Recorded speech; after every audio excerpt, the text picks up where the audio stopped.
আসসালামু আলাইকুম সবাইকে। চিন্ময়ের জামিন স্থগিত, হ্যাঁ, চেম্বার আদালতে।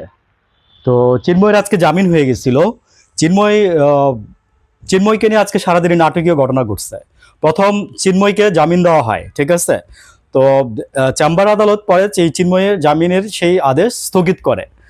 তো চিন্ময়কে ফার্স্টে জামিন দেওয়ার পরে আমি মানে নিউজও করে ফেলি বা আপনাদেরকে জানাই যে চিন্ময়ের জামিন হয়ে যায়। তারপর পরই আবার বিকেলবেলা আজকে এই ঘটনা ঘটছে যে চিন্ময়ের জামিন স্থগিত করা হয়েছে চেম্বার আদালত, এই ধরনের একটা কিছু, ঠিক আছে।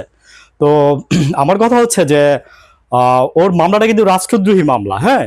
রাষ্ট্রদ্রোহী মামলা মানে তো আমরা বুঝি খুব গুরুতর অপরাধ। তো ওর মামলাটা করা হয়েছিল যে পতাকা অবমাননা করার দায়ে, এরকম কিছু একটা, এয়ারপোর্ট থেকে ধরা হয়েছিল। এনিওয়েজ, আমি আমার আগের শর্টসে আমি ডিটেলস বলে গেছি, তাই আমি এখানে আর উল্লেখ করতেছি না। জাস্ট আমি নিউজ করে ফেলছিলাম রেকটিফিকেশন করার জন্য। আমি আবার এখানে বলতে আসছি যে চিন্ময়কে প্রথম জামিন দেওয়া হয়েছিল আজকে আজকে বুধবার 30 তারিখ এপ্রিল মাস। আর হচ্ছে আপনার 2025, আমি উল্লেখ করে দিচ্ছি। আর হচ্ছে আপনার আজকে বিকেল বেলায় আবার চিন্ময়কে চেম্বার অফ আদালত এই তার জামিন স্থগিত করে, ঠিক আছে। তো আসলে কি বলবো, যে আমি কিছুক্ষণ আগে বলছিলাম যে চিন্ময় স্কোরের যে ইয়া ছিল, ওরে নিয়ে আমাদের মানে অনেক কিছু বলার ছিল। আমি অনেক কিছু বলতে চাইছিলাম, বাট আমি আসলে শর্টস করে আমি জাস্ট মেসেজটাই পাস করলাম আপনাদের কাছে। ওকে, থ্যাংক ইউ, সবাই ভালো থাকবেন। আসসালামু আলাইকুম।